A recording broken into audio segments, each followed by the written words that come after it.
Welcome everyone. Today we'll have a special preparation video for patch 1.4.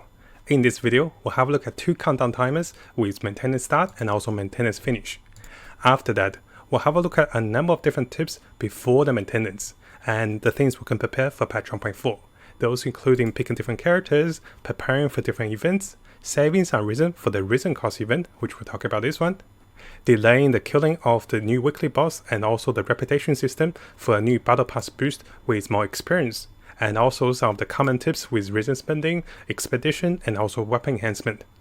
Now coming over to the official notice of patch 1.4, the patch maintenance will start with 6 AM China time, and usually this is 9 AM in Australia for me. So coming over to our first countdown timer when the maintenance starts. You can see that the timer is set to the 17th of March 2021 and it's for 9 AM. And you may be wondering, why is the countdown timer so high? It's because I will be seeing a doctor tomorrow and I might not have the time to record this video. So I thought I'd make the recording today, and when I get back tomorrow, I'll edit the video. So the countdown timer is definitely not 1 day from now. By the time we get the video posted, it's likely gonna be under 14 hours. So keep that in mind, and this is the countdown starter. The maintenance will take 5 hours, and this will provide us with 300 Primogems. So coming to the second countdown timer, so we can see that 5 hours after the maintenance starts, we can see when the maintenance ends. Now if you guys want to keep a track of the maintenance and also the timers, make sure you go to the links of this video and click onto those two timers. I usually make them for the first one is when we go outside. The second one when it's money gets splashed around, so you can see the background as well.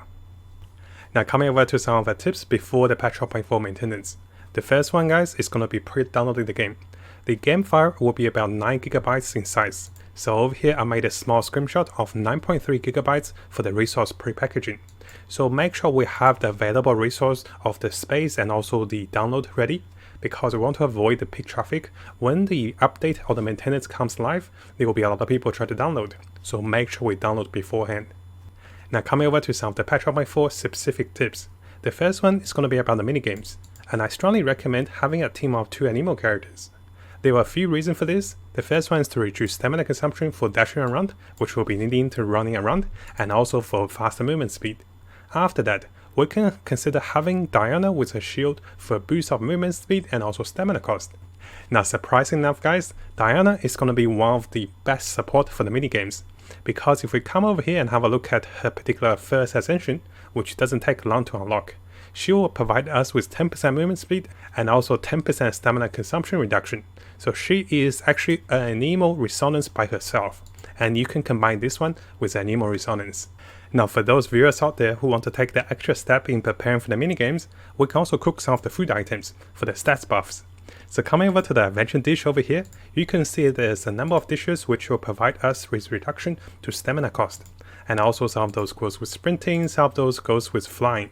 So climbing, flying, those can be very useful. On top of that, you can also have food items that restore stamina directly. This is not often used, but you can use this one before you drown or before you fall down from the air. Now because patch 1.4 will have a lot of different events, so it's best if we plan ahead and also prepare some artifacts, weapons and also materials for those characters. The first one is going to be about the blue shooting contest, and likely for this one it's not going to be a combat contest, and we just need one archer character that can zoom in and start shooting. After that, for a lot of the other minigames, we talk about having 2 animal characters for the gliding challenge and also for running around and dashing.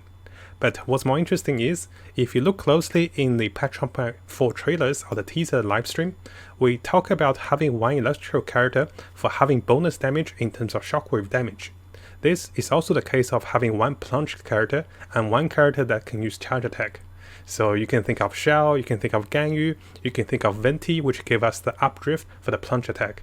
Those will also provide additional shockwave damage for the arena. So this is for the arena battleground event. And finally, you might want one combat archer, maybe Ember, maybe Ganyu, maybe Child, or maybe Diana to go against the flying alternate boss. Because in the new pet event, we cannot hit the boss directly. And because she's flying around, it's gonna be a little hard if you're going for mini character against the boss. And in order to have an easier fight against this boss, it is best if we prepare and consider into getting into Archer with correct artifacts and also weapons, and also upgrading the character. Diana could work actually. She can be a support, she can use the enemy's Hydro effect and freeze him on the spot. So this can be quite interesting. Now on the topic of preparing for events for patch 1.4, it is also important for us to consider the patch 1.4 alternate event will cost Risen. This will cost 40 Risen to fight against the boss. So it is the best particular scenario for us to be farming for character experience books, because this gives a lot more experience than the Risen flowers. So if you spend 20 Risen on the flowers compared to the 40 Risen over here, you get more than double the reward for the experience books. The downside is, we only get 5 free chances in the event with a pure water heart. This was explained in patch 1.4. After that, it will cost 40 Risen per event. So it is best if we plan and also save some Risen for this event, if we're planning to farm a lot of the character experience books.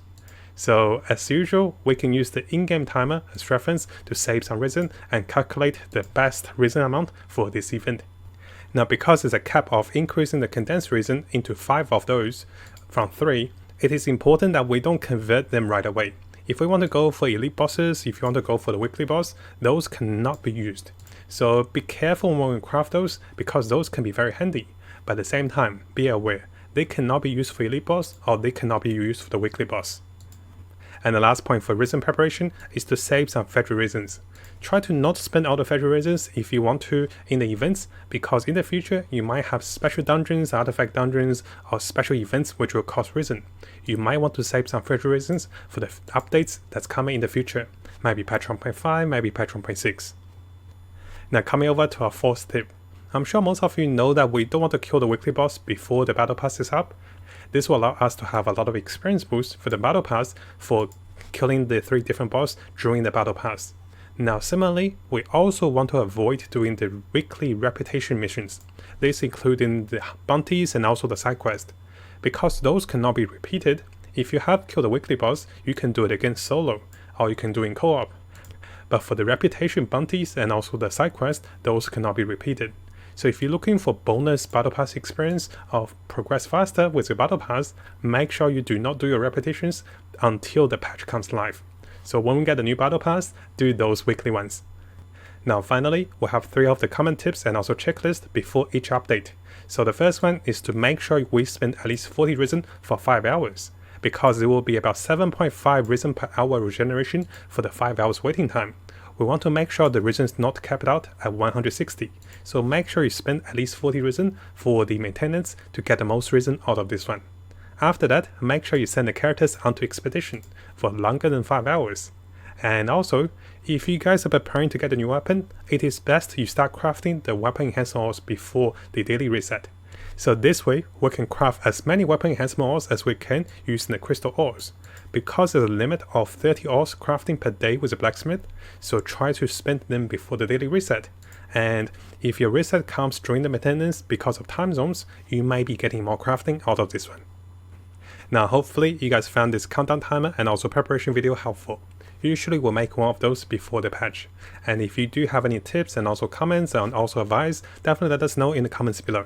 So super excited for patch 1.4. And because I did plan to see a doctor, currently my voice has not been healing, so I decided to see a specialist. The specialist referred me to see a special stomach doctor because I've been getting acid reflux and it's burning my throat.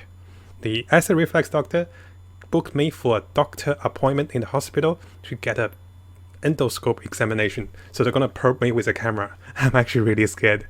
And that's why I'm making this video earlier in time, because this will be happening tomorrow. I'll be fasting, I'll be drugged, and I don't know what might happen to me. So I thought I'd record this video before the time ahead. So fingers crossed guys, I'll be okay. Because I looked around on, on Google, this looks pretty scary. So I thought I'd share what's happening with me as well. And hopefully you guys still hear from me after the patch. Because if I don't come back after the patch, something happened and I'm still in the hospital. So hopefully I'll be okay. And I'll see you guys next time on YouTube. Now if you found this video helpful, make sure you subscribe and also turn the little bell on for the latest news. I'll be looking towards to make more builds, guides, tips and news and event updates for us as we come further into the game.